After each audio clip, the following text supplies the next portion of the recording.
over the years, various different caretakers have lived in this house, right on the floor above your heads.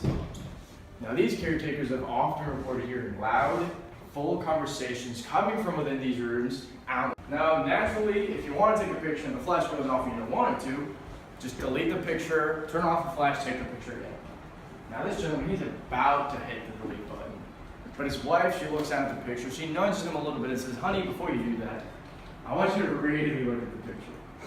Now, he looks down, but all he can focus on is that one streak of light, so he's about to hit the delete button, but she punches him a little harder and says, honey, no, really, I need you to really look around the flash.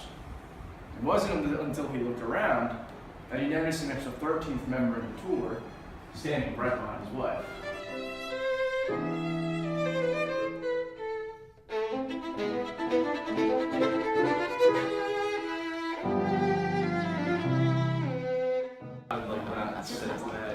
Now, they were standing right here. They had a voice recorder on them the entire time. Now, when they went back to the house, they replayed the 25 minutes. In the middle of one of their conversations, they captured a loud female scream. Almost like it was screaming right into the recorder. Now guys, I don't know if you really noticed, but this lady, her mouth seemed wide open, almost as if she's screaming. Now we believe that this entity might be the same entity that they captured that night screaming to the recorder. Something that I want to share with you is, around 2 days ago, we had another EVP captured in this room. Now, 2 days ago, there was a man, he was standing in this room all by himself. His family's outside in the hallway. They closed both of these doors really, really tight. You guys see these cameras up here? Now these cameras, they're recording 24/7. They have a little microphone that amplifies sound times 5, maybe times 10. Now, during this moment, I'm behind the cameras, I'm watching everything unfold. I see this man, he's trying to communicate with these entities. As he's asking questions, he gets up, he's about to leave. The room is entirely quiet, and you can hear very, very clear but faint, "Help me." A female pleading for help. This is very, very clear. I wish I could have the CVP to show you right now. It's gonna pop up in the Sorrel's Facebook page in a couple days. But when it does, I want you to look at this. I want you to think you were standing in this room. Something could be around you, and it's asking for help. This room operated as a surgery room for this gentleman right here, Dr. Frank Sorrel. Now, Dr. Frank Sorrel was one of Francis's oldest children. Now, Frank, he was a wanderer. He liked to leave the state, go on big adventures, and come back to the house with rich, incredible stories. Now, every time he would, Francis would tell him he didn't want that way of life for him. He wanted him to stay at the house, settle down, marry, live with the family. Frank said he would only do this under one condition. That was that he could use this room to practice medicine. But this wasn't just general medicine, guys. Dr. Frank Sorrel was a trauma surgeon. That meant that all of his patients were people who had lead bullets stuck in their femurs, people who were run over by carriages outside on the street, who came into these rooms with their limbs hanging off by a tendon. Now all these people, they'd be taken into these doors, put on a table much like this one, operated on with tools just like these. Now, Frank actually had the lowest mortality rate in the nation at the time. This is very rare and incredible considering that the tools and the medicine of the time weren't really that sophisticated. Also considering that he lost a lot of patients. Notice how I say he had the lowest mortality rate. Now, if his patients were fortunate enough to survive, they'd be taken out through the very doors they came through. All those who weren't so fortunate would be taken out through that door. What we know is the door of death. She feels her hair being tugged back in her ear and being played with.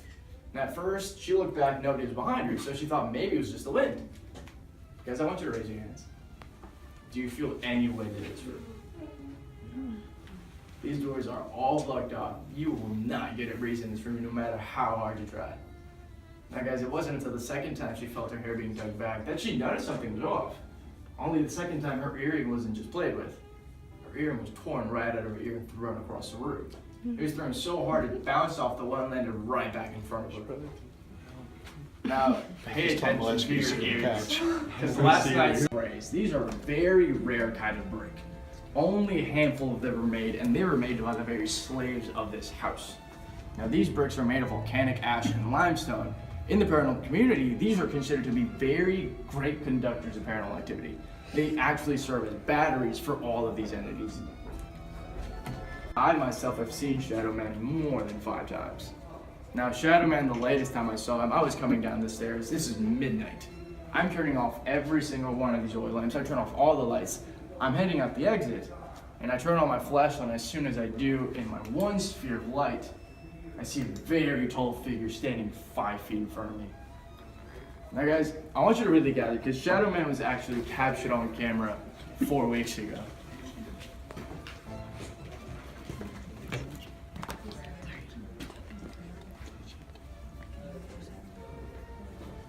Now, this picture was taken around 7 o'clock in the afternoon.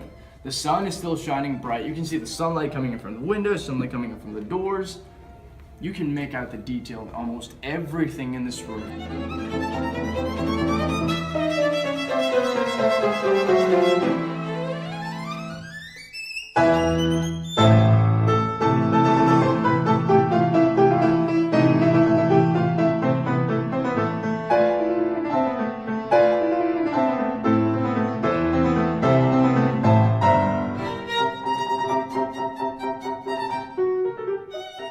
He was 10 years old, and he only said the word horses. Now we went back into the Sorrel records. In the slave tax records, we found one slave. He appears from the ages of 3 to 10. Now, what's so interesting about it is, after the age of 10, he mysteriously disappears from the records. Now, he was marked down as the keeper of the stables. His name was Joseph. Now, we believe that this young man is indeed Joseph, and we believe that he still roams around this carriage house to this very day. Now, can the last person to come out of the room please close the door for me? So which one did you said it was this very first one? The middle one. The middle one? Yes. Oh, sorry. Now looks at the dog. Now, out of the corner of his eye, out of his peripheral, he sees a shadow moving back and forth in Molly's bedroom. Now, at first he thought maybe because there's a tour going, there was just a guest up here without a tour guide. So he calls out to it. He says, "I see you, I know you're there. I need you to please come out." Now he calls out to it a second time. This second time, a figure peers at his head, looks down at him, and creeps back in. Now he's getting a little worried, so he calls out to it a third time. Now this third time, this figure, it stands right, it stands right in the middle of the doorway, looks down at the manager. Now in this moment, the manager was realizing that who he's talking to isn't a living being. It's a full, dark silhouette of a man. So tall, he has to duck underneath the doorway to stand straight. Yes.